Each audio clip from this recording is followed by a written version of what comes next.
तर हे एक प्रकरण समोर आलेलं आहे, पण तो अनेक प्रकरण असे की पोस्टमॉर्टमच्या रिपोर्टमध्ये काहीतरी करा, हे जे कोणी आरोपी कैदी असतात त्यांना फिट करा किंवा अनफिट करा. हा काय प्रकार आहे? हा प्रकार राजकीय पक्षाच्या कार्यकर्त्यांनी नेतृत्वाने करणं अतिशय चुकीचं आहे.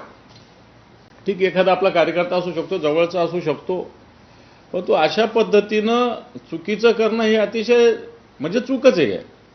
आणि मग असं करत असताना या सगळ्या मंडळीला, आणि सगळ्यात महत्त्वाचं या ठिकाणी PI वाटतं सुनील का अनिल महाडिक त्यांचं नाव आहे, यांची तर बेमुरवत खोरी तर प्रचंड आहे.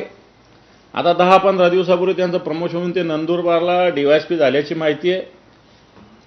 या अनिल महाडिक, अनिल का सुनील मला माहीत नाही, पण महाडिक आहे, यांना तर खऱ्या अर्थानं बेड्या ठोकल्या पाहिजे.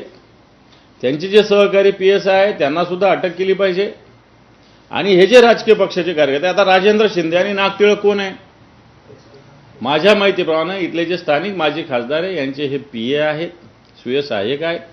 यांनीच माजी खासदारांशी बोलणं करून दिलं आणि एका अर्थाने या सगळ्या डॉक्टरांवर संपदा मुंडे यांच्यावर दबाव आणलेला आहे.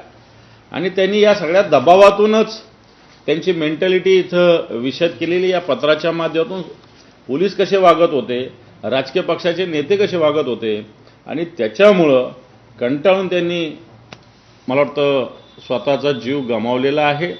आणि म्हणून या सगळ्या लोकांवर कारवाई होण्याची आवश्यकता आहे.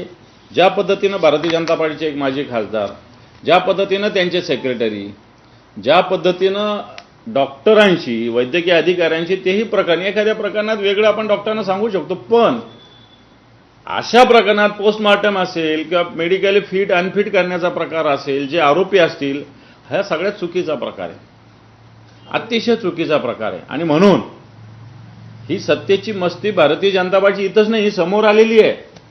याच्या पुढेही तिथला कारभार आहे. यांचे हे स्वतः, त्यांचं कोणतरी भाऊ आहे अभिजित राजे निंबाळकर, हे तहसीलदार असेल, प्रांत असेल, पोलीस असेल, 24 तास वावरत असतात. अनेक गावामध्ये तर वेगळ्या पद्धतीनं गुन्हे, जे विरोधात काम करणारे, मग आपचे असतील, एखादे राष्ट्रवादीचे शरद पवार पक्षाचे असतील, आमच्या शिवसेनेचे असतील, यांच्या काही शेतकऱ्यांच्या काही भागामध्ये तर 7-12वर 1-1 कोटी 1.5 कोटीचा 50-50 लाखाचा बोजा आहे. काय तर म्हणे यांनी गैर उत्खनन केलेलं आहे, केलेलंच नाही, कुठं काहीच नाही. पण अशा पद्धतीनं कार्यकर्त्यांना मला असं वाटतं सत्तेचा माज दाखवून नामोहरम करण्याचा हा प्रकार आहे. आणि वाटतं याच्याविषयी जनता निश्चित आवाज उठवेल. तुम्ही निंबाळकरांचं नाव घेतलं, कशा पद्धतीने इन्व्हॉल्वमेंट आहे त्यांची किंवा त्यांच्या PAची? कारण फोनवर देखील बोलणं झालं असं देखील तुम्ही म्हणता. हे या डॉक्टर संपदा मुंडेंचं चौकशी समितीसमोर दिलेलं स्टेटमेंट आहे. त्याच्यात त्यांनी सुस्पष्टपणे लिहिलेलं आहे की त्या दिवशी रात्री मान्य खासदार यांचे 2 PA आले. आता या PAंचं नाव मी सांगतो, नागटिळक आणि राजेंद्र शिंदे. त्याच्यात नाव नाही लिहिलेलं, पण मी सांगतो नाव. आणि यांच्याशी त्यांनी बोलणं करून दिलं. बोलत असताना काय काय बोलले ते सुद्धा यांनी याच्यामध्ये लिहिलेलं आहे. त्याच्यामध्ये हे पत्र मी आपल्याला पाठवतो सगळ्यांना, तुम्ही वाचू शकता, हस्ताक्षर चेक करू शकता.